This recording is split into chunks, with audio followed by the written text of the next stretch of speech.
Detroit was once the seat of the world's greatest economic empire, the auto industry.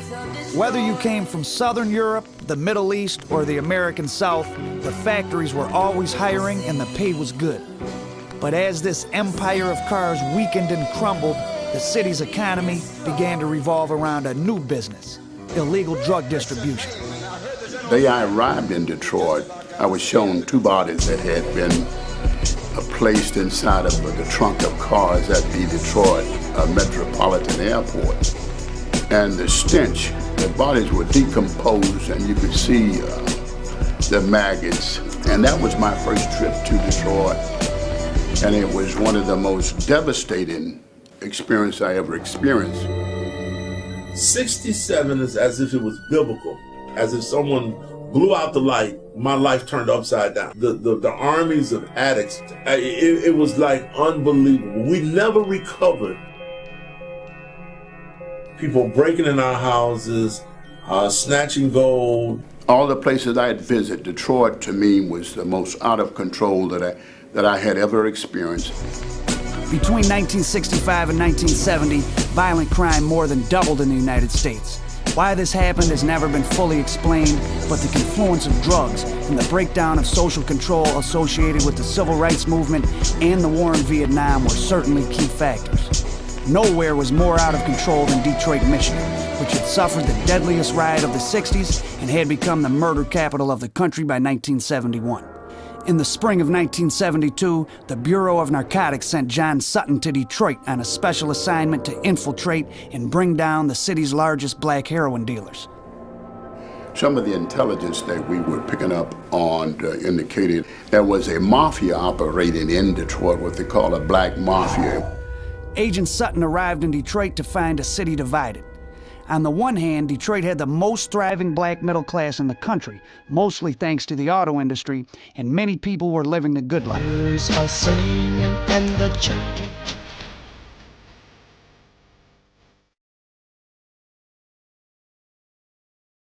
David Ruffin was a genius. That's the summary of where we were at in 1965. There was plenty of work and the bosses were paying. The community had beautiful homes. Everybody was drinking good whiskey. Everybody was eating good. They were taking trips. And then I saw a kind of a black affluence that I had never seen in other cities like Los Angeles, Chicago, and places. Everybody was driving a new car, and naturally American-made car. Big Cadillacs, Fleetwood Bromes, Eldorados. This was the neighborhood to grow up in. A zillion young girls, the highlight. Life was good in those neighborhoods. Everybody had jobs and they had their parents in the home. You ate good. You had 500 different little local eateries that were good. You didn't have to go downtown.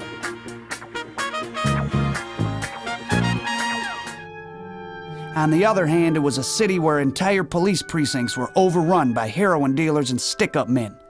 I immediately detected that there was something missing here, that there was a tremendous erosion of the political system and erosion of the police department, erosion of the religious system in the city. The police was trying to come down hard on, they called them the Big Four, and they was always coming through the neighborhood trying to intimidate the blacks. They'd pull us out, take us to Bel-Air, and put us out there in the water and shoot at us. I was one of them that they put out there and shot at. I drove over around Livernois and I heard what I thought was firecrackers. This was pre-4th of July, and I was later told that it was the 10th precinct. Two agents who had been previously assigned here had been relocated out of death threats. They had put contracts out for their life. I'd seen the Pruitt-Igoe housing area of St. Louis, the Cabrini Greens, the Robert Taylor in Chicago, the Front in Baltimore. I'd seen the Watts, Nicholson Gardens, the Jordan Down Project, some of the real bad neighborhoods. And even down in Mexico, Tijuana and Calexico, the most fearful part of my life working drugs was here in Detroit. Some of the most violent people that I've met were here in Detroit. Round we go, where the world's headed, nobody knows. Detroit had few black police officers in the 1950s, so the department had a hard time infiltrating the city's burgeoning drug infrastructure. That they were having a lot of, during that time, a lot of problems. And a lot of black guys were in traffic selling heroin. I was sent here to do a police officer who apparently worked narcotics and had gone into the dope dealing business by the name of Marzette. And he was a kingpin in Detroit. Henry Marzette was a hometown boy and Korean War veteran when he entered the police academy. Starting off as an undercover narcotics cop under Detective Vincent Persante in the 1950s, Marzette set arrest records, working in the Livernois and Tyerman area. Recruited him out of the police academy, put him in business, big Cadillac, fine wardrobe, and he was like setting records, busting guys. But soon started playing both sides of the fence and was convicted of corruption in the late 50s. And when he went to prison, he began to work for the Italians as a muscle and so forth. But even bigger than that, he made his connection. After a short stint in prison, Marzette came home, determined to take over the streets. He knew the system, and that's what made him very good. He was the new drug czar from the dark side, and he was the man. Marzette made his first major move in 1960, when he had 3 young prostitutes lure a major West Side dealer named Mississippi Red to a motel room, where Marzette was waiting with a shotgun. Now, I met Marzette in '67. I had an uncle who was big in the street life, and I was in total awe. He left his big black Fleetwood Brougham Love Park while he was shopping, and the cops didn't ticket him, which was unheard of. That was absolutely unheard of at that time for a black man. 1970, Henry Marzette makes his final bid to control the streets of Detroit. He calls a meeting of top heroin dealers known as the West Side 7. He proposes that they work together to purchase and distribute heroin without the Italian mafia, who controlled a group known as the East Side 12, made up of mostly white, high-level dealers with black lieutenants. The alliance falls apart when certain dealers won't bow down to Marzette, kicking off the deadliest drug war in Detroit's history.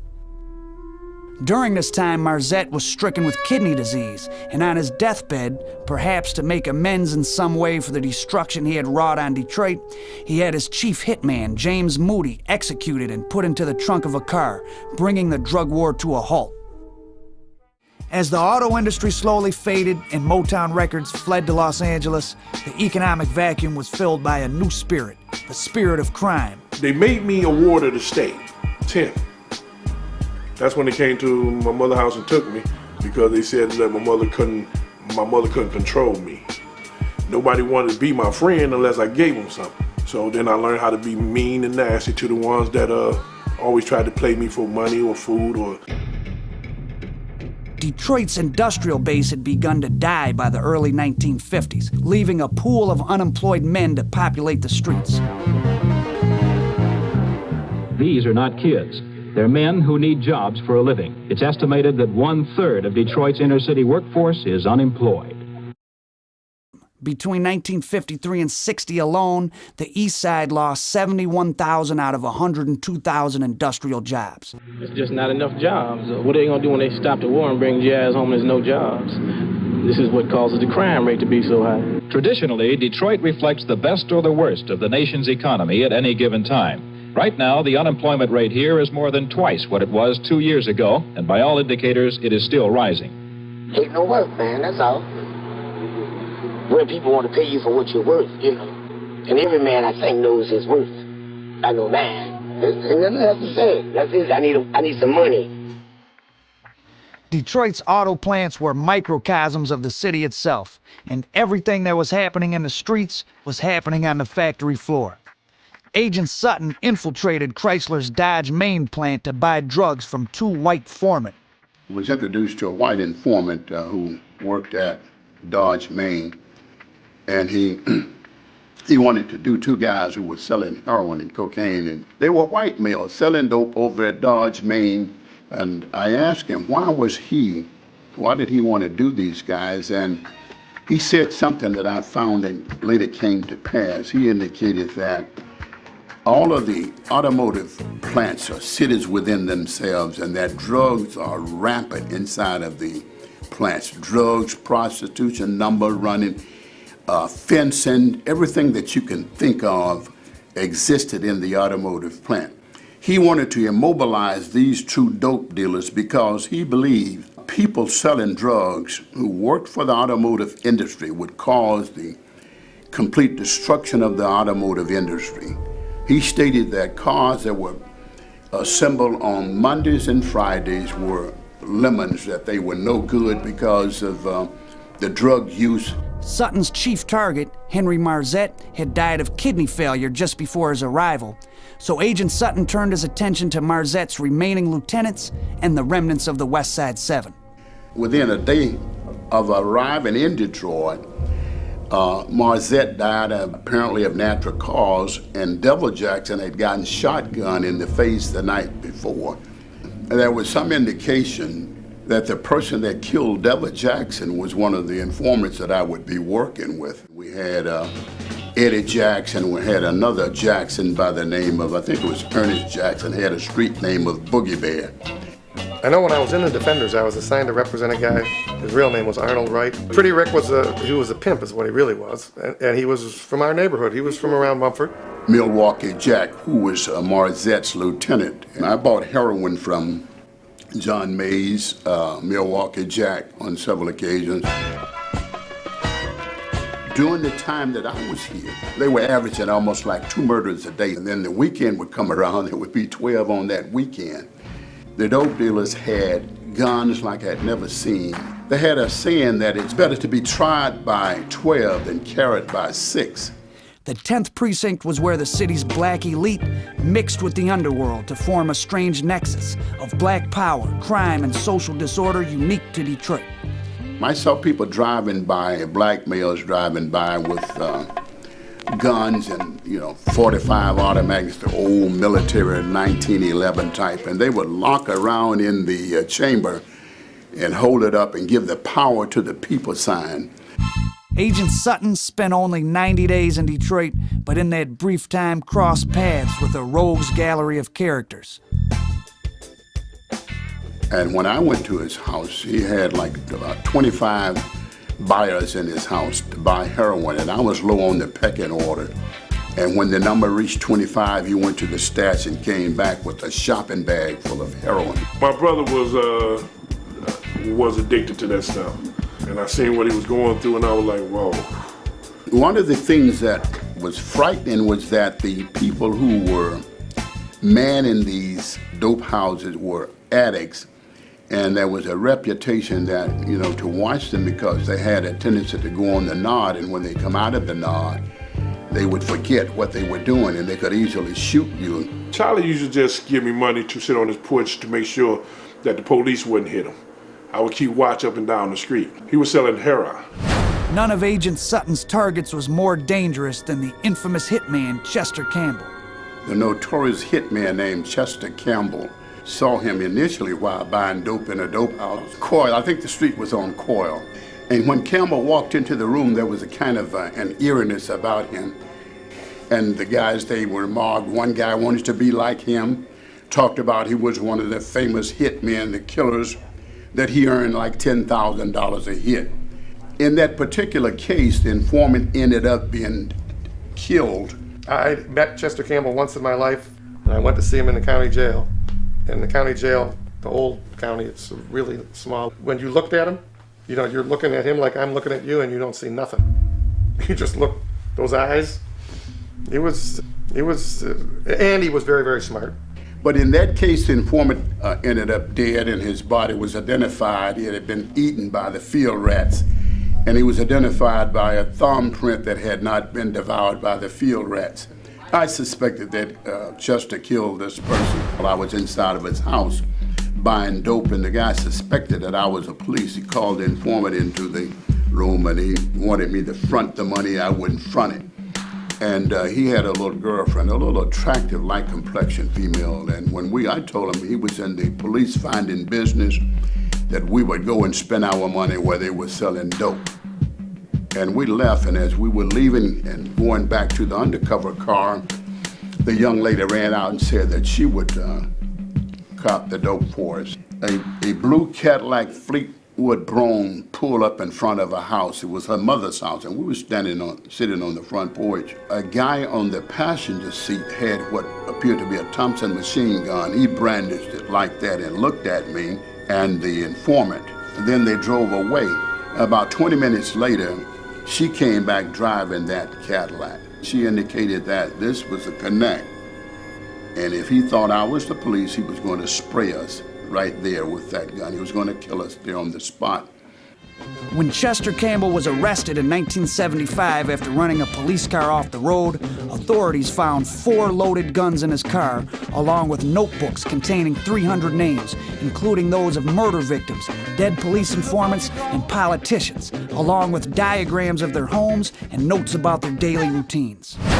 But back in '72, I think we put away a large number of those dope dealers. And I think, had we not put them away at that time, this city would have been completely destroyed by the dopers and the murders that were taking place. As Henry Marzette lay dying in his hospital bed, Detroit's economy was slipping away along with him, and the young people of the city began to look toward the street instead of the factory floor for their daily bread. At the end of '73, me and my friend, we started selling a little weed. Charles started wanting us to push a little Heroin for him, so he give us 10 packs. We'd take the 10 packs and go out there and sell them. Then we go back, get him the $90, we kept 10.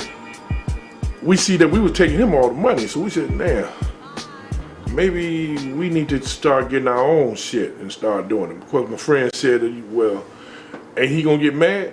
Get mad all he want. He said, man, but he's supposed to be our friend. I said, yeah, well, he our friend, but he also not paying us much. Every day I was coming home with new clothes. My mama all like, where you get them clothes from? By the mid-'70s, street gangs were coming to power in LA, Chicago, and New York. In Detroit, gangs like the Bishops, Black Killers, and Earl Flynn's terrorized the East Side. I had run in with Flynn, 2 Flynns. We beat the shit out of them. You know, gangs had died. Used to be Earl Flynn's, Bishops, Shane Gang, all that's East Side. West Side was FAs, that's them Finkel Avenue boys, PAs, 8 Mile Scones. And they used to always come through there shooting.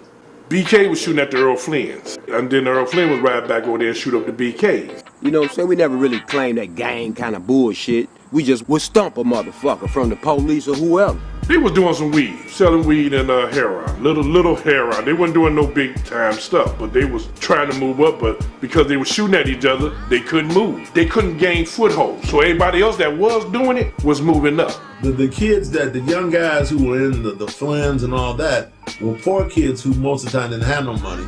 Cobo Hall, Parliament Funkadelic Flashlight Concert. You know what I'm saying? They get ready to land the mothership. It was about 8 of us. We glass heeled up with them motherfucking Lou Miles suits on. 30 motherfuckers surround us. Bossolinis, baggy ass pants. They had us outnumbered. We was gonna buck. They gave us a pass. You know, we like, shh. Then they running up and down the hall how we knew who they was with the Earl Flynn. The auto jobs everyone had moved up to Detroit for were rapidly disappearing. But the children of Detroit had grown up in the shadow of the world's largest corporations and were ready to graduate from petty crime to the world of big-time drug dealing. What's up? I'm B. Skeeter. Original YBI, 1977. Before the snitching and the bitching. I grew up on Yosemite and Elmhurst, but I lived on Martindale and Elmhurst. That's where it all began. That's where YBI started. Just a bunch of young motherfuckers like the Little Rascals. Little child. We was like all brothers. All our mothers loved each other and loved all of us. In July of '75, the corner of Finkel and Livernois, a solid working-class neighborhood in northwest Detroit, was the site of a mini riot that laid bare Detroit's unholy trinity of crime, race, and class.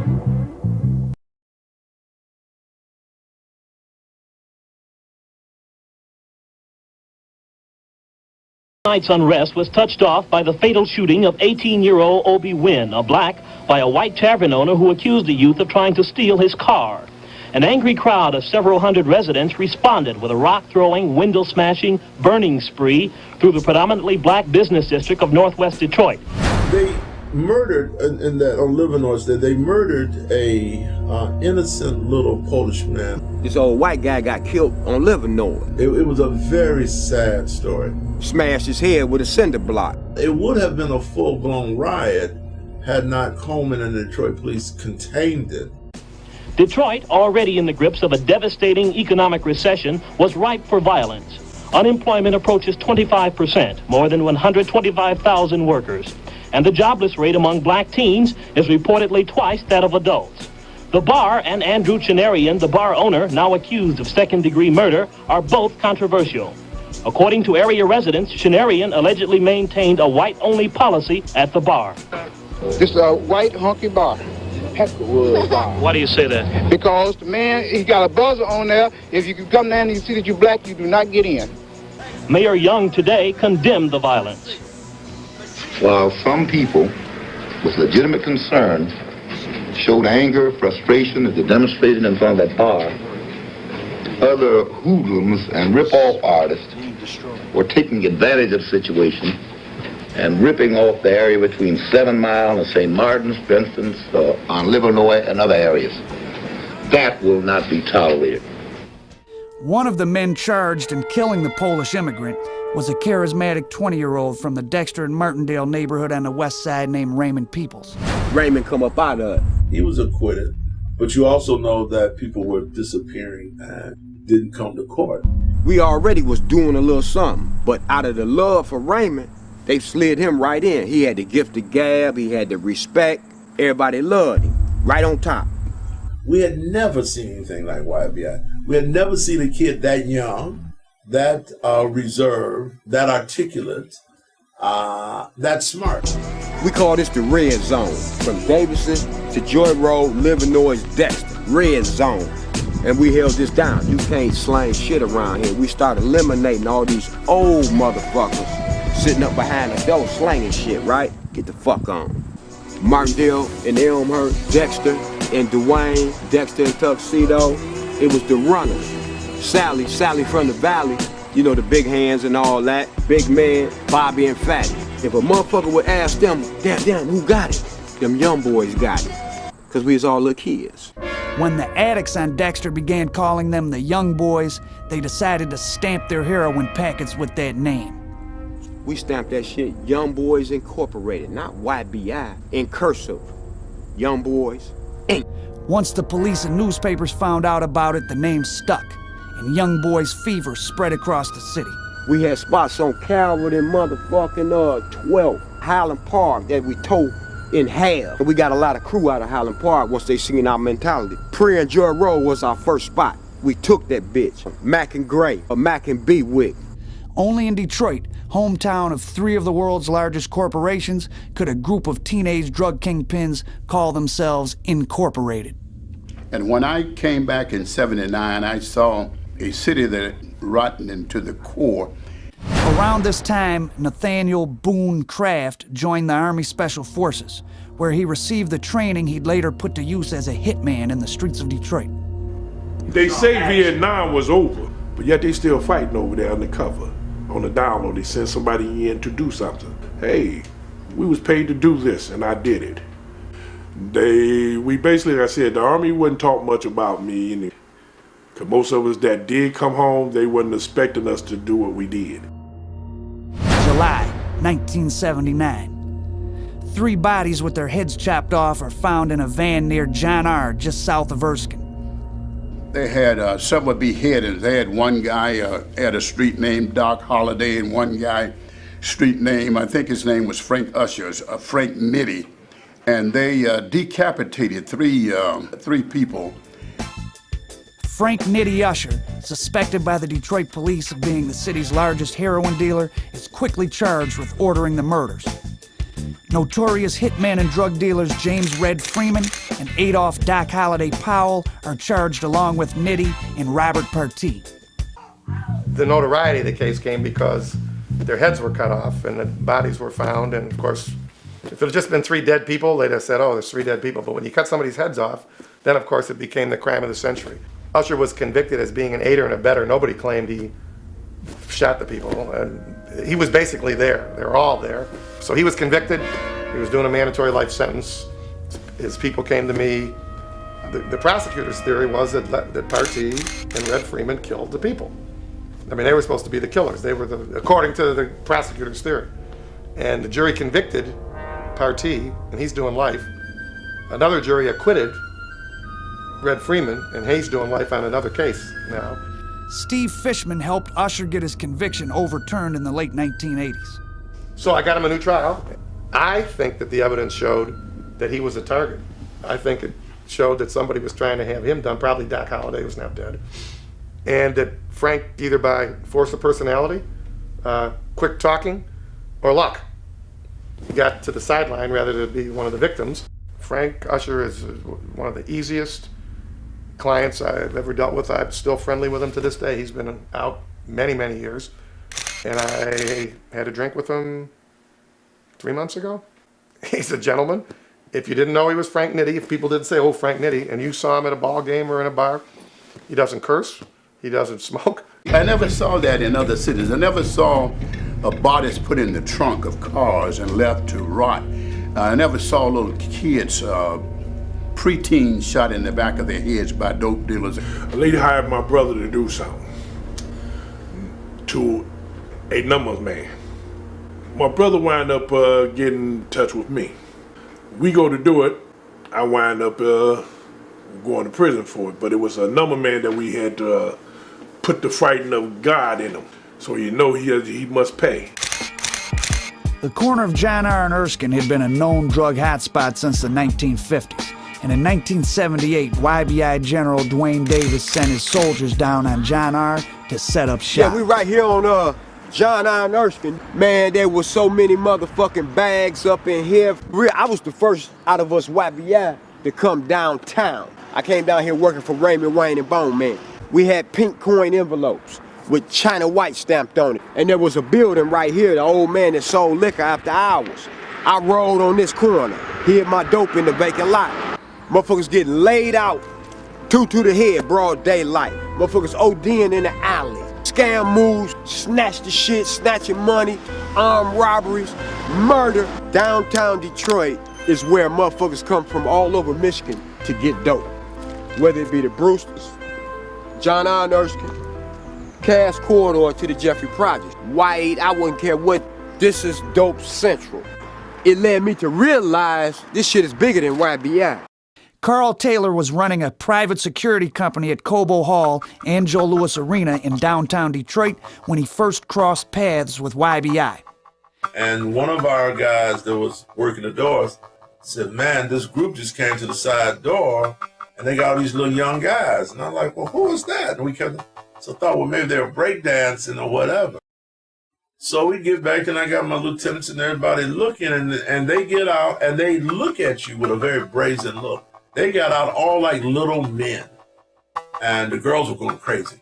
Some of the guys were very, good-looking little guys, had neat haircuts. They had the Adidas identical suits, and so I really was just, and we had about 15 of them, and they had them in the room, and they were making them empty their pockets, and right then you knew you had something different, because they were one spokesperson, and he said, why are we emptying our pockets? What have we done? Are we under arrest? Asking questions as seasoned, and they had these bicycle chains. Yo, man, that shit is real. They would be checking you.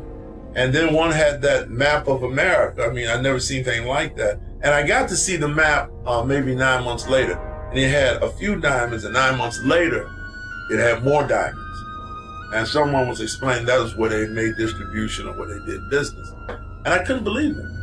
And then the cops, they got rough with the kids, which would normally scare the cahoots out of regular gang. You giving us our shit back, or we're calling our attorney. And within a blink of an eye, they became like experts on what you could and could not do.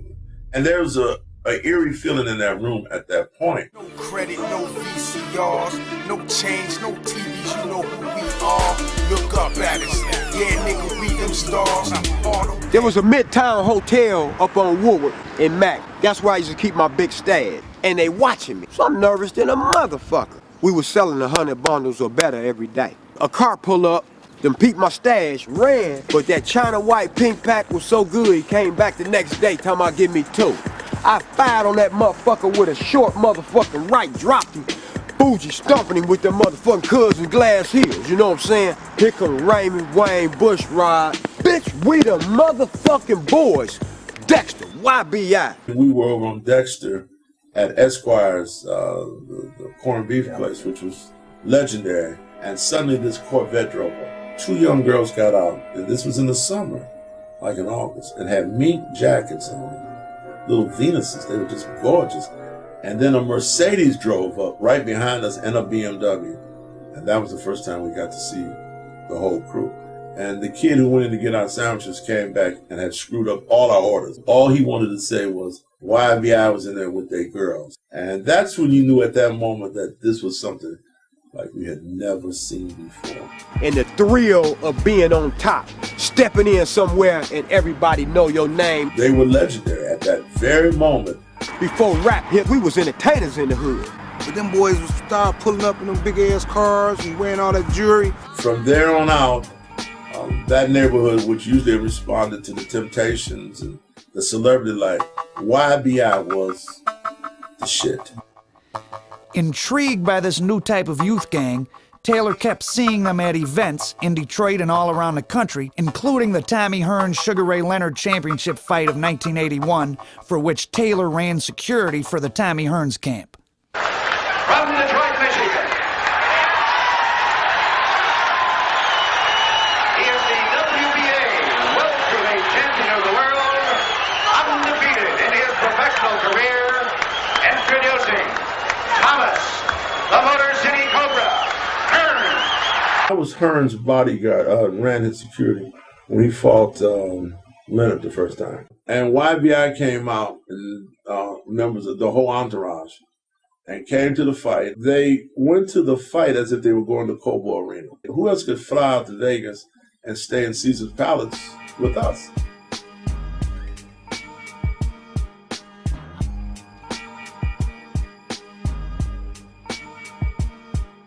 Not only did the fellas didn't talk, you didn't want to be asking them stuff. I mean, you could end up dead asking the wrong things. As a matter of fact, if I followed the social science method of gathering information, I wouldn't have anything. I speak the language and respect the rules in the underworld and the underground. Growing up in the infamous Jeffries Projects near downtown Detroit, RD was exposed to the drug game at an early age. We in the Jeffrey Projects, you know what used to be the Jeffrey Projects. This is where I'm from.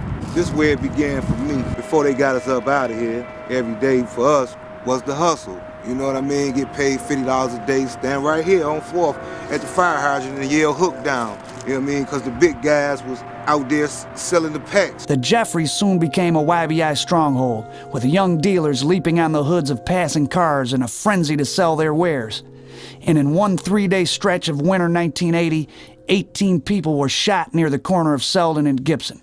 Yeah, they was selling heroin. You know, and they can't watch out for the hook and try to serve the customers. So they'd be like, little brother, here, take this $50, stand over there, and when you see the hook, just yell. RD's parents might have thought they made it out when his father got a job working for the Big Three, and the family moved out of the Jeffries and onto the near west side. They got a job at the plant, and they moved over on Stoughton and Davidson. Well, it looked it better because the neighborhood, man, was laid out. It looked like we moved to the motherfucking suburbs coming out the jets, you know what I'm saying? But when you got over there and I got to socializing with them guys over there, them guys was like Martians. I've always been a Martian on this motherfucker. I'm on Earth, but I'm not one of you motherfuckers. You know what I mean? Nobody want to talk to them guys. I had to run down to the projects every day because I couldn't deal with them cats. I don't give a fuck about you and that bitch and the jury, your punk-ass car, none of that. Nigga, I'm from Dexter. I'm YB motherfucking I. They kept approaching me with the money. I'm down here making $50, yelling police, as opposed to them guys over there. They gonna give us $100 a day. Well, by us being young, we don't know no better. You know what I'm saying? $100 a day is great when you're a little guy. Just think what you can do with $100. $100, man, you can go get some gym shoes, an outfit. You wanted what they had, man, and they was smooth about it. Give you a few dollars. Huh, man, come around there and see me tomorrow or something. Everybody be making them out to be monsters and all that shit, man. Them guys wasn't like that, man. Them guys was They were smooth, man. B took his first arrest while working for Raymond Peoples near Dexter Avenue. I'm in a joint on Calvert and Dexter. I'm getting $100 a week in all the tops I can get. Damn, here they come. I run back. I flush the packs I got. And you selling dope. You selling dope for Raymond Peoples. They beat my ass a couple hours. 1,300 broken. Typewriters broke.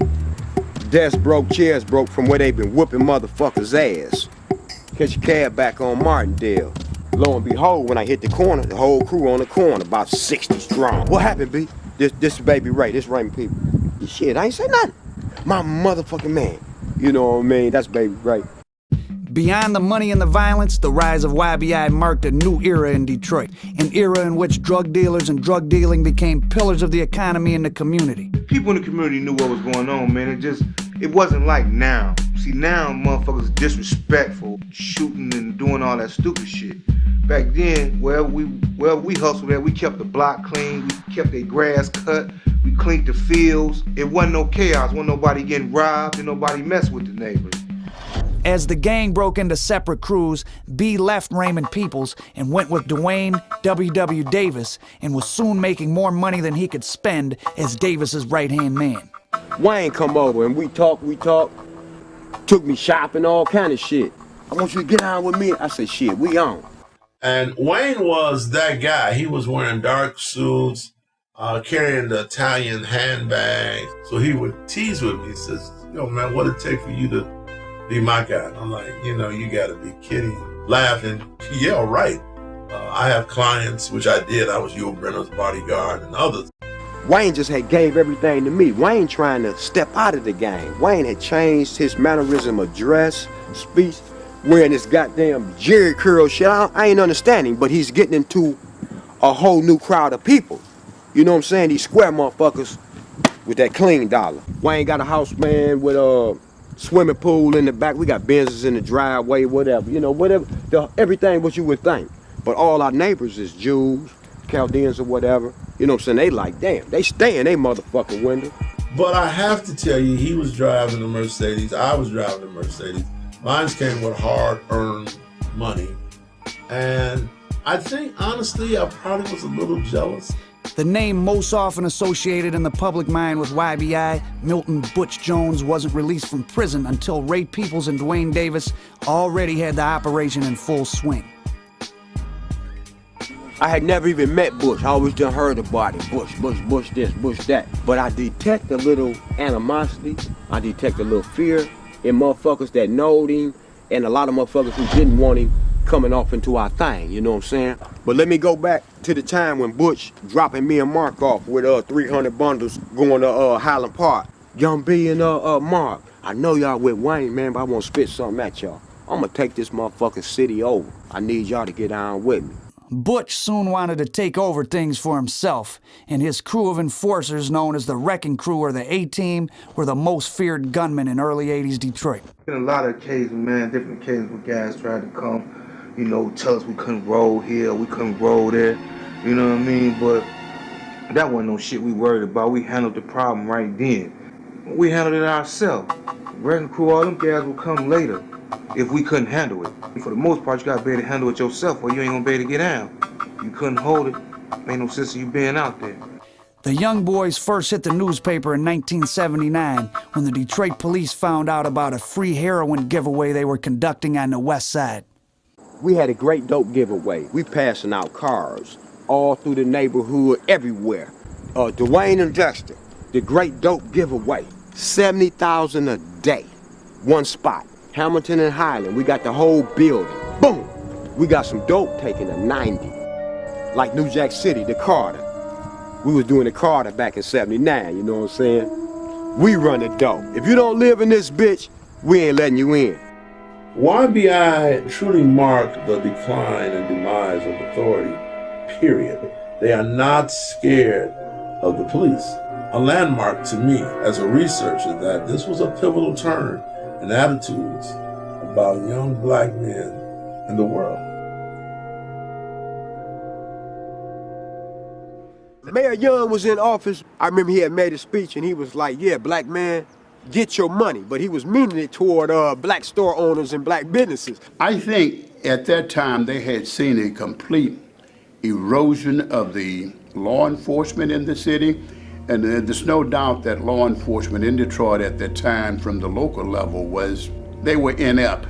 Young boys on the corner, a motion of poetry that was deadly. And they had no control over us. And this whole concept of using two things that people didn't use before, which was young kids that were juveniles and taxi cabs. Man, we got away with a lot of shit because we was young. You know what I'm saying? They didn't really have no laws for the young kid. They catch this man with 50 bundles, man, about 16,000. Little young motherfucker, where you get that from? Bam, who you roll for? I don't know what you talking about. What they gonna do? Nothing. You know, if you didn't have a murder case, you wasn't going to jail. The young adults, they were hell-bent toward trafficking drugs, earning money quickly. We were selling shit $5 a pack. We the first motherfuckers to come out with $5 packs of mixed jab. Uno all day, every day. No, they didn't want to do like their parents did. They didn't want to go into the automotive industry. Many of them did not want to go to school to get an education. Bush them had the bomb, Hoochie Khan. Raymond them had Rolls Royce. Bone Man had so-and-so. Pontiac, Southwest, downtown, Hamtramck, North End. North End a bad motherfucker. Man, we was everywhere. You name it, we was pushing packs.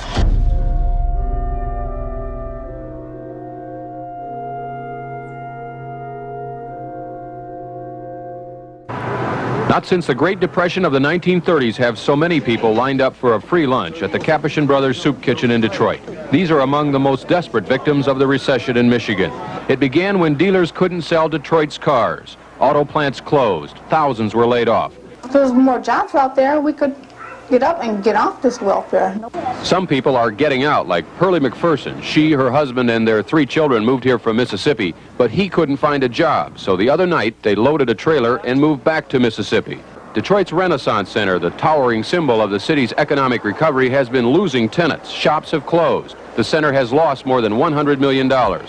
When Coleman Young said the problem in Detroit is there's no more Dodge Main, everybody poo-pooed it because, you know, all the white people said it was always about race with him. But that was the most accurate thing, I think, that summarizes the situation in the city today. The easy come, easy go theory is all over with, if you're related to the automotive industry in any way right now. But when I came back in '79, one of the saddest scenes I recall seeing was I had bought dope at Dodge Main in Hamtramck, and seeing them close down what they call Dodge Main in Hamtramck, and there was a black male in the Detroit Free Press. They showed his picture, and they showed an article saying that he had worked for Dodge for 27 years, and he was crying. He didn't know where he was going to go.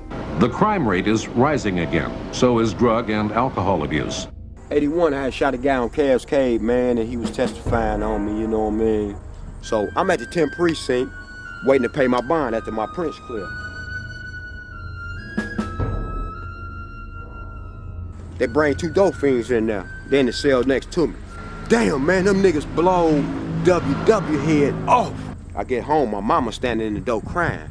You know? I said, yeah. When I get over to Cascade, everybody standing around, tears fall, saying I love that brother, man. I miss him. He didn't deserve that. Bruiser, my nephew, he was down with the YBIs, Young Boys Incorporated. They would do things out in broad daylight and everybody see it. You don't do anything where everybody witness you shooting down somebody. That was their downfall. Everybody knew who was doing the killing. Sure enough, they went down. Then he broke away and started his own crew, 2020 Boys. A motherfucker get his season, and it wear out for you. In Detroit, big money in the pockets of small boys has the attention of federal investigators. One of the agents working under my supervision started a case and ended up being the YBI, Young Boys Inc. case. He ended up indicting that case along with a group. Within that Young Boys Inc., they had a group called the Pony Down. They had certain little crews that were dealing dope. I can't really say. I suppose that when I first got to be more well-known was when I started representing a lot of those guys from the Pony Down gang, which is Leroy Buttram was supposedly the head of it. Dwayne Davis's old crew was spared the indictment, probably due to Davis's death. If Wayne hadn't got killed, we possibly would have got indicted. The New York Times reported today that authorities are trying to crack drug rings, paying the boys thousands of dollars to work as runners, distributing heroin to addicts. One 11-year-old was arrested with $2,000 in his pockets. And one auto dealer said a 15-year-old bought a Mercedes-Benz recently. I believe what happened, and I don't know because I wasn't working for the government, but I think with respect to YBI and Pony Down, I think it got to a point where not enough of these guys were going to jail. We were winning. I mean, Otis Culpepper was representing the YBI guys, and he was winning. Anytime they'd get they thought was a good case in state court, I would win. Same thing here. They'd bring a homicide charge, I'd win. You can't talk about all those other Chamber Brothers or nobody. YBI is the organization that made selling drugs, made it hip, and made killing people okay. 1985, Sturtevant Street near Dexter Avenue. Ray Peoples, recently paroled from federal prison and already having survived being shot on East Philadelphia and Monica and Puritan, is killed while sitting in a car. YBI would never stop till the casket drop. You know what I'm saying? Because there's always a motherfucker trying to immolate us. And that's the aftermath of what these niggas out here doing now. And a motherfucker can't tell you no different. He's an offspring. Whether I done stuck my dick in his mammy or not, he's one of my sons. Because you're doing shit I used to do. And you're trying real hard at it, but it can never, ever be done again. No arrest is ever made in the murder of Raymond Peoples, and the YBI era comes to an end with Butch Jones in prison and Ray Peoples joining Dwayne Davis in death. But Detroit had been changed forever. YBI was it, and it hit. Mid-'83, that's when crack became aware of around the east side of Detroit. Cocaine had become an acceptable drug, but the explosion, the real explosion, occurred when crack cocaine, and they called it freebase, whatever they wanted to call it. Because that was just destroyed people. I mean, just destroyed them. It was freebase, so you had to have money to get high. Wasn't no motherfucker banging on your door with $5. But no, this nigga came in on the freebase and spent $150 and blew his brains off, heard them bells. You know what I'm saying? Like Nita Ward said, ring my motherfucking bell.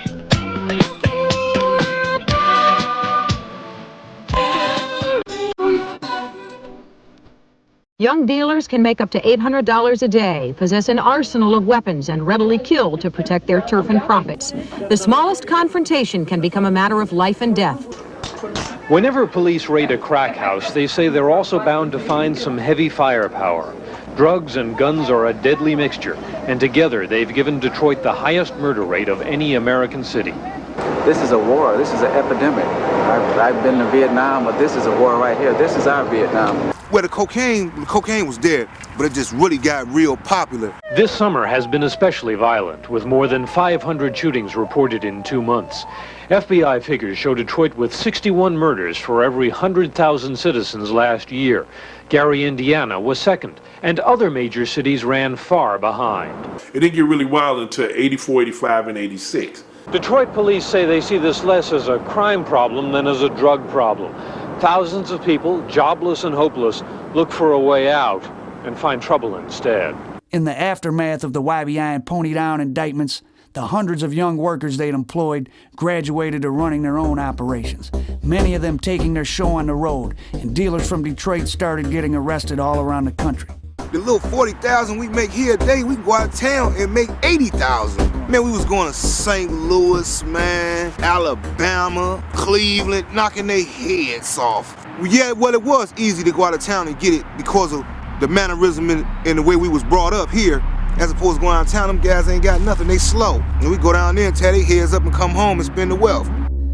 Flint, Michigan is a short ride up the I-75 freeway from Detroit and the center of General Motors car production. You know, we took that YBI thing straight to Flint, because they ain't know no better. Because we was still using a lot of them old stamps that they left. Them guys was going to work, man. We just had to wait till Friday to really roll up there. You know what I'm saying? Because they worked all week and got hot in the motherfucker on the weekend. But man, after we stayed in that motherfucker for 3 months, motherfuckers started quitting, getting fired from the plants, man. And then the shit just turned into an epidemic where motherfuckers was getting money every day. 85% of them was from the plant. Them sucker-ass motherfuckers ready for the world. We just sit up in a hotel room with them suckers and sell them the dope. And we'll sing, oh, Sheila, let me love you till the money comes. Man, you know what I'm saying? Them bitches was smoked out. Toledo was the first stop. Then we went down to Lima, then we spread it out even farther. And pulled right on in and started doing business, break it off, and so forth. In every state across the United States, man, you got a set of Detroit guys set up in their town. You understand what I'm saying? And I learned this from being in the Fed joint in every state, man. I got 188 months. I did 10 years, man, for them suckers, man. The Young Boys Inc. and those that followed after didn't make the streets fill up with drugs. They were just there at the right time to profit off the average citizen's desire to get high. And that's why no sooner than the police sent a so-called kingpin off to prison, another rose up to take his place. Demetrius Holloway walked in my office in 85. He walked in, I was still in the Lafayette building. He said he had a Fed case, felon in possession. And he just got out of jail, out of prison. Came in and he said, look, I'm going to try this case. I've got a defense, which he did. I don't have any money, hardly. You know, I've got, some $500, whatever it was he had.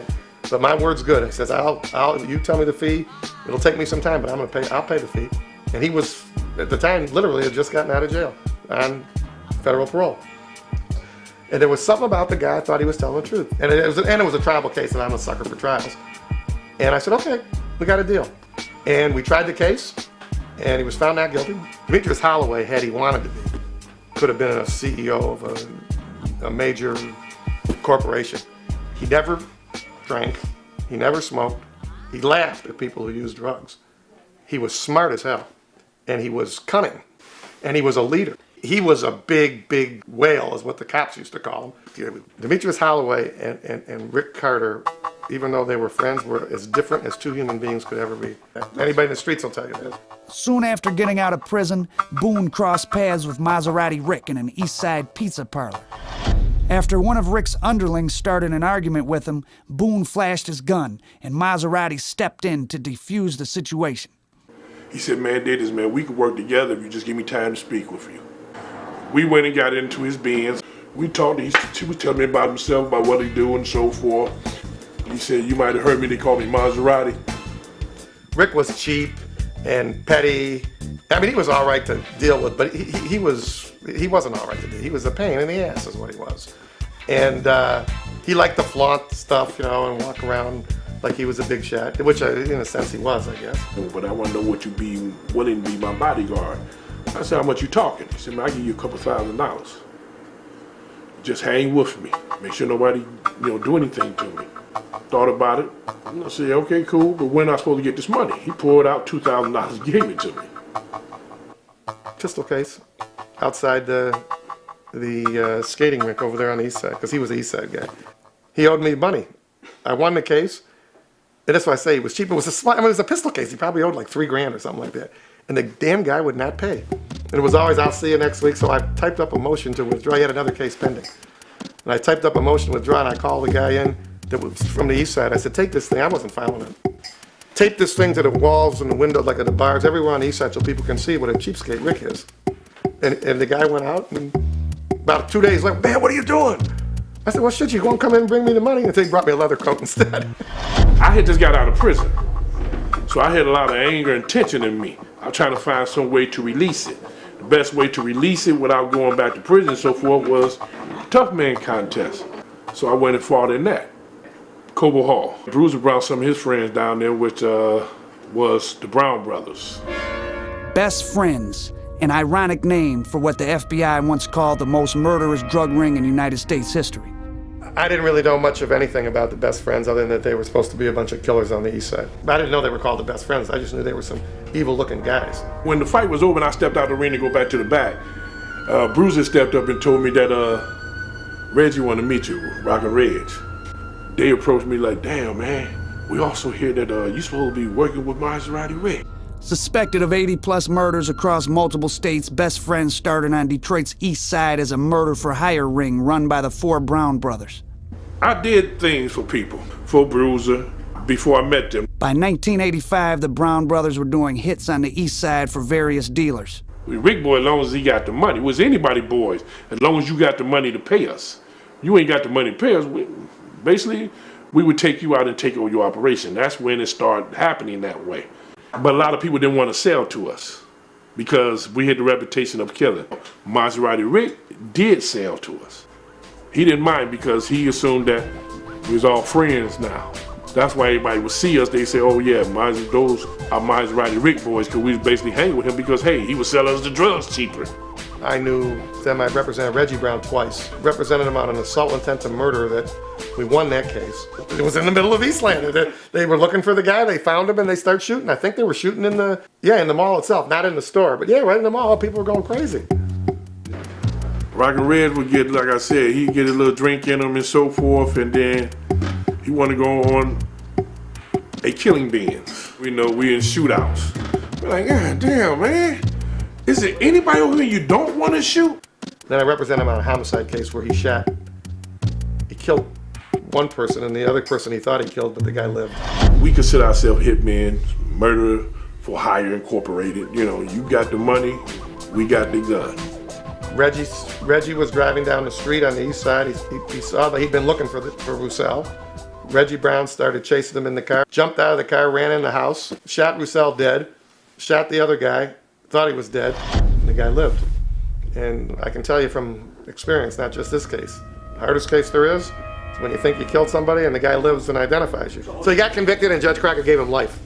They were cold guys. I mean, I don't know, it's one of those things where you wonder, I met the father, I met the mother. The father worked in the factory his whole life. Mother was regular, normal citizen. In December of '86, unknown assailants shot Ezra and Terrence Brown in the head as they sat in a car near the 7th Precinct. Ezra died, but Terrence Boog Brown survived by throwing a brick through the precinct's front window to alert the police of the shooting before he collapsed on the sidewalk. A week later, Gregory Ghost Brown is gunned down on Peter Hunt Street, still wearing the suit he'd just worn to his brother's funeral. Having added trained killer Nate Boone Craft to their team of shooters, the surviving Brown brothers, Terrence and Rockin' Reg, decided to exact revenge for their brother's death by taking over the city, one kingpin at a time. First up was their so-called partner, Maserati Rick. That was his problem. At the apartment, Maserati Rick introduced Boo to his Colombian connect, Mike. I'm watching Boo and I'm saying, oh shit. Basically, I just stayed with him because at that time, Ed was running around trying to find him. Ed had already shot up a white van that looked like Maserati, but it wasn't.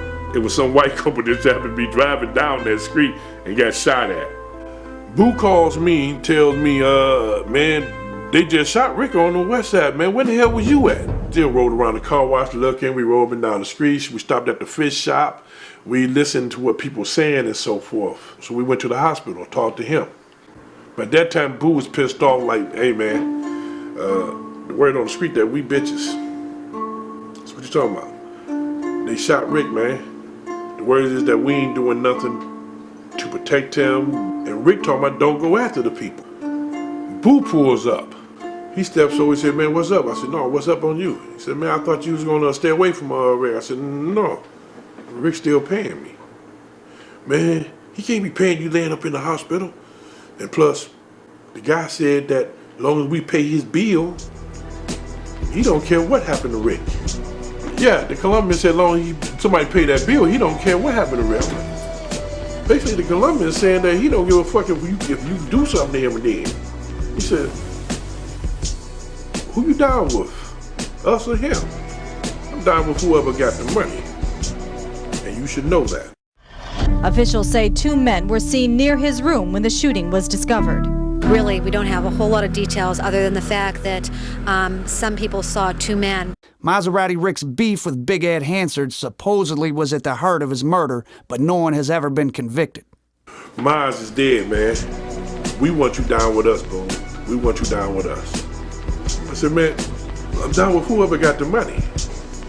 He said, okay, that's all I want to hear, baby. Everybody gonna think that jerk did it, man. So we clean on this. But we gotta go to the funeral though, dude. Make sure, you know, let people know that we there. We still bagging up Maserati in life or death. A Maserati. All those names were as big as Mike Tyson and Tommy Hearns and so forth. White Boy Rick. I mean, White Boy was legendary. If not one of the biggest drug dealers in Detroit's history, Richard White Boy Rick Wershey is certainly one of the most well-known. If Rick Wershey would have been anything other than white, nobody had ever heard of him. The fact of the matter was, it was so novel to the media to the public that here was this white kid that was in Detroit and was supposed to be this big, huge kingpin. Well, I mean, he was 17 years old. There's no damn way white boy Rick, or Rick Wershey, was the biggest drug guy in Detroit at the age of 7. It's ridiculous. From January 87 to late 87, that whole kind of year, he was it in Detroit in terms of media gangster, and the newspapers followed him.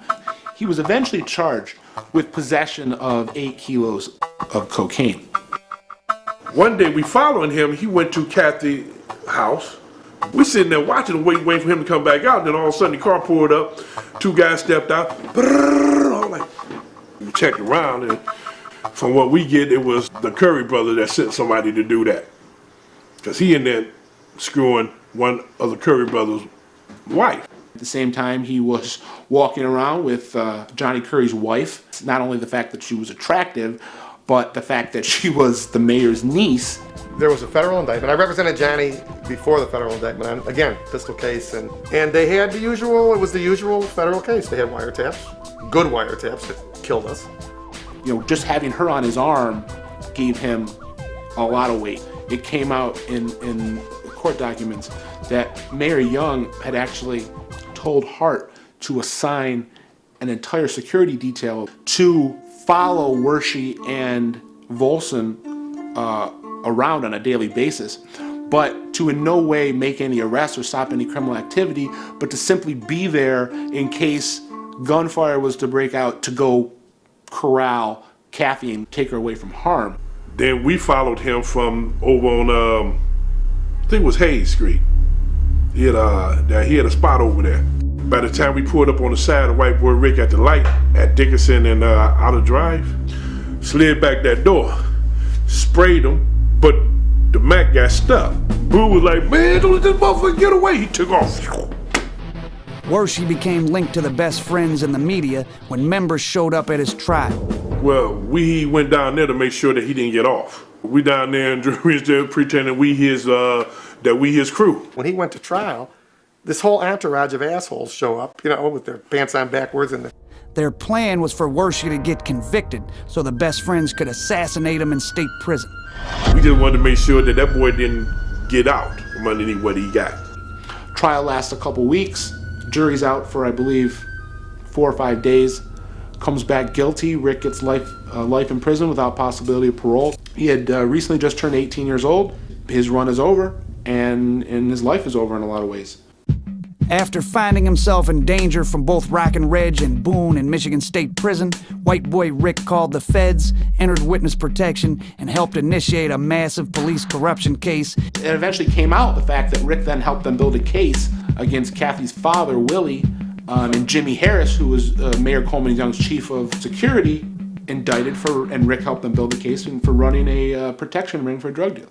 And the fact that he's still in jail is obscene. Having nothing to do with, I understand he cooperated, whether he did or he didn't. The fact that that kid is still in jail, these 25 years later, is obscene. Because whatever he was a kid.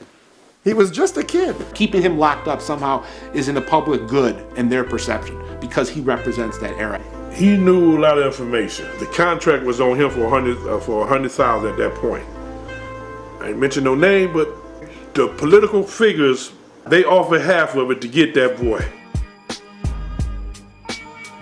We damn near killed every goddamn body there was to be killed. Those that we didn't kill ran and left the state.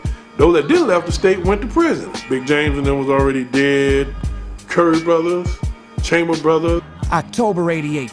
The Chambers brothers are convicted in federal court for running dozens of crack houses across the city, generating millions of dollars a month. It was all about money, hungry power at that time. Everybody wanted the power.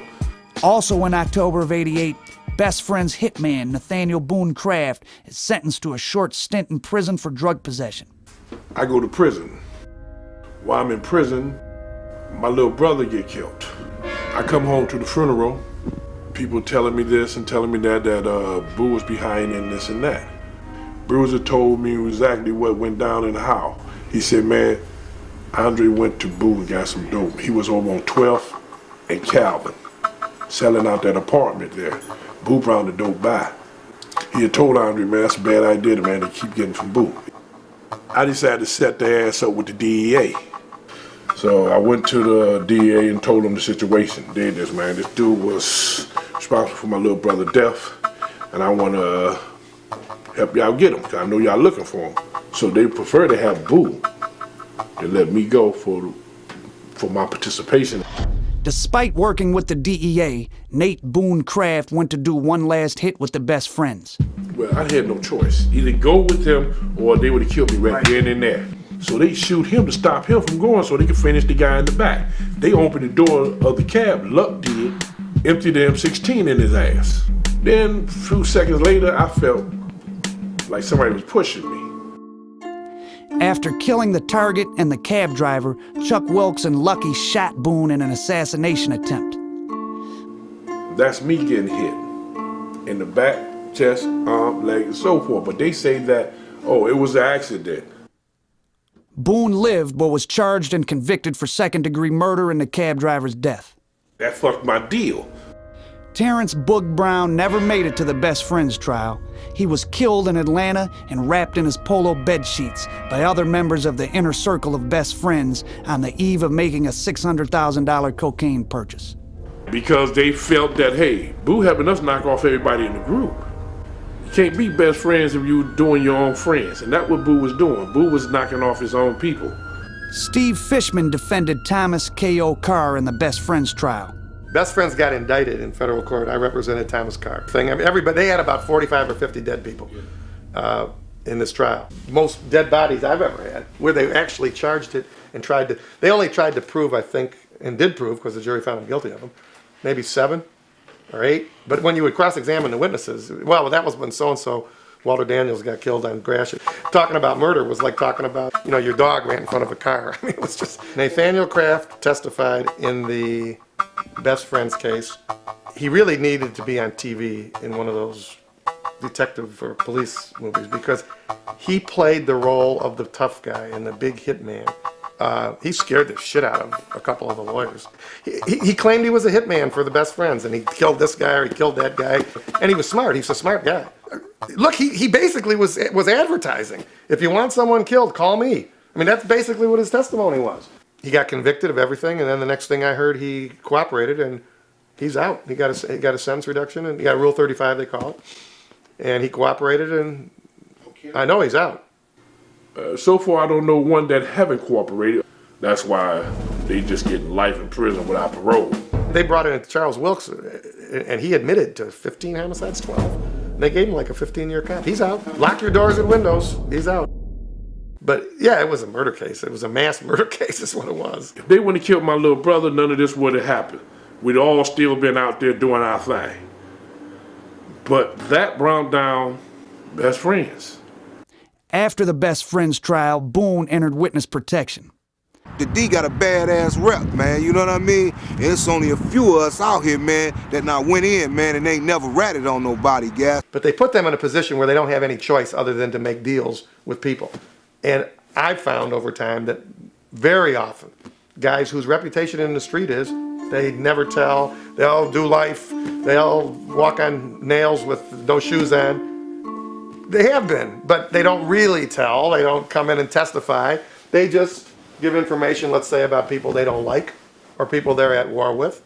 And it's one of the vagaries of being involved in these kinds of cases. Sammy the Bull, all the motherfuckers was in there. I was in there with Sammy the Bull, White Boy Red. How the fuck do you tell the motherfucker and go to jail? Like the motherfuckers who ratted on me. Them dumb bitches was sitting up in jail with me. What was the point of telling?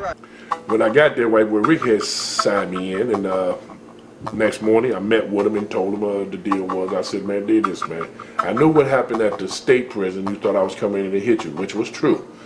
But here, I'm not down like that no more. I'm just like you. I'm a snitch, a turncoat, a fink, or whatever people want to call me. But I call it getting back at the niggas that killed my brother. Cereal, no milk. Dishes in a sink. Older brother running around getting money wearing minks. Won't buy nothing to eat. Always buy drinks. Get the whole house drunk. Then shit pop off. Mama boyfriend tripping about a dime got lost. Mine is lost. Smoke a blunt. Try to Detroit. Police there were called in to break up scuffles after tens of thousands of people turned out to apply for grants from the federal government for housing and utilities. As the desperate crowd got larger, some people fainted, others fought. The city got enough federal money to help 3,500 families pay rent and utilities, but police say 35,000 showed up instead. This is a travesty. I've never seen anything like this in my life. And then tempers started to flare. It's ridiculous. People falling out, fighting, this is crazy. At least 5 people were hurt in scuffles. Some fainted. More than 100 police officers tried to calm an anxious crowd faced with too much desperation and too few resources.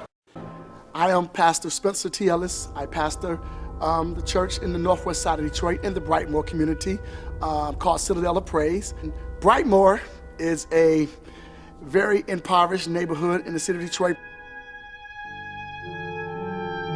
Majority of the people in the city were employed by the automobile industry of one of the subsidiaries, and of course we begin to experience these massive layoffs. So depression began to sink in. Anytime you have a person that's dealing with depression, the first thing they're looking for is a way out. First thing, how can I alleviate my pain, alleviate my fear? I got laid off. I don't know which way I'm going to go. Now, with the economy being so bad, we all feel like it's a dog-eat-dog world. You get yours, I get mine. More than 20 years after the height of the drug era in Detroit, the city presents a bleak visage. The Big Three hangs on in a few scattered factories, and the streets that generated the hundreds of millions in drug money are shadows of their former selves. For the kids that grew up in the aftermath of YBI, best friends, and the rest, selling drugs has become just another low-wage job. Man, I first started at 12, man. You know what I'm saying? I used to skip school, go sit up with them boys, them chamber boys. My auntie boyfriend was messing with them. I remember real vividly, man. I get up, boom, brush my teeth. I hit the door. My grandma think I'm going to school. I'm on my way to the Trizzy. Get to the spot, you know what I'm saying? Lock the doors down. They drop the whoop off. Nothing but nickels in that mud so big where you could cut them boys in half, sell them for 20. Money was just flowing everywhere when you're talking about crack cocaine. Money was just, it was just an easy way out.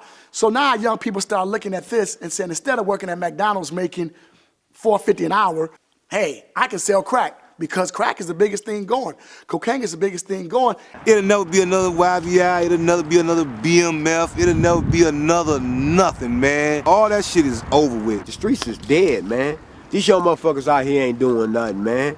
You know, we was cashing out for cars. Niggas riding in cars, they paying no song, man. It's fucked up out here now compared to the way it used to be. Man, I helped tear this community up, so I helped try to put something back, man. And in 2010, we got to keep going forward, man. Take advantage of all our opportunities, man, to make this shit right. They used to say it takes a village to raise the children. It ain't no village left to raise. You know what I'm saying? They done tore it all down. So, of course, all of us at 12 and 13 and 14 years old, like, yeah, that's what I want to do. I want to drive a drop-top Benz. And I had a personal friend that actually somehow got caught up into that drug war, making simple runs for whoever he was making runs for, delivering drugs. And even to this day, we never know who did it, never found the guy, and we buried him at 14 years old, a great, wonderful young man. My friend was actually gunned down at 7 Mile in Greenfield, right behind the store. It's a CVS now. It used to be a gas station there. I think it's unfair for the society to hold young people as if they are insane. The drug economy is mainstream in this city. Young kids who are in the dope game are talked about almost like disease vectors. They're talked about almost like you hear people talking about rats. You know, what we need to do is clean our communities of this scourge. I'm Luke Bergman. I'm Director of Research at the City of Detroit Health Department. Most of what I'm involved in has to do in some form or fashion with substance abuse treatment and substance abuse prevention services. It's powerful to watch the impact that alcohol has on them, actually, because very few young black folks in Detroit do hard drugs. You know, the hardest of the hard living that they're doing, I think, is because they are drinking at insane levels, and I'm motivated by the fact that they are profoundly depressed. They sort of lose any sense of focus or purpose for the most part whatsoever. They're not engaged in any institution. They're not in high school, they're not in college, they're not employed. They've just become, you know, totally wayward. Dr. Luke Bergman wrote the book Getting Ghost after working with young drug dealers in Detroit's juvenile detention facility. That is a book that grew out of my PhD thesis that I wrote while I was at the University of Michigan, which was about the experiences of young African-American drug dealers working in Detroit. And I spent most of that time living on the west side of Detroit, just off of Linwood Avenue in what's usually called the sort of Dexter-Linwood area. And I was living on a little street called Pingree. You know, it doesn't make sense to move around the Linwood-Dexter area if you don't understand that something catastrophic has happened there. Rodney was the alias Bergman used for the young Detroiter from the Dexter-Collingwood area that he grew closest to. And Rodney was kind of this extremely active, extremely charismatic, rowdy young kid. He was 17 at that time. You know, his reputation definitely preceded him, which is really saying something, because there's some crazy cats out on Dexter. I would drive them to schools in the morning. I would, you know, tutor them in reading afterwards. And then they would be, you know, chopping up rocks and selling on the front porch steps, you know, after tutoring.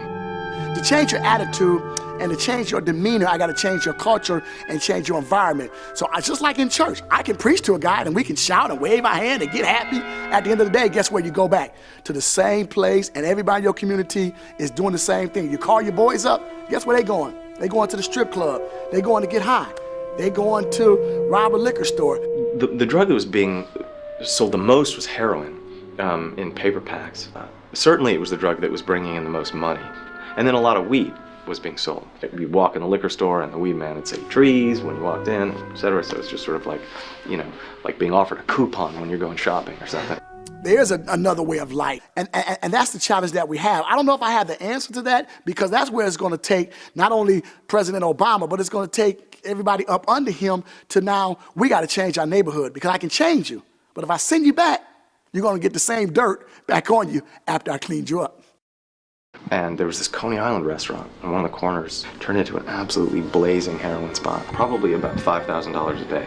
The only confrontations I would see is when white people would park in the parking lot and try to come into the store, because there was a very clear but also kind of tacit understanding that if you were white and coming onto Dexter to buy dope, you could not get out of your car. You know, you could see the sort of pleasure that young black drug dealers would have in, you know, setting these sorts of rules and constraints on white people. Man, we had neighborhood people, but our main clientele was the white people. They used to come down in the Shamrock cabs. East McNichols in Strasburg, by the time you get to Strasburg and Finley, you've been and bought everything from prostitution to penny candy, because we had a penny candy store right there on the corner. We was selling dope out of there. Yeah, man, the whole stroll did like $17,000 a day, man. We say we love the city. We don't love the city. We love getting over, allowing the city to become a stepping stone to our success. Because of what we have experienced with political corruption, with a former mayor, former city council, all the staff that has just been indicted for various crimes, the morale in the city of Detroit is very low.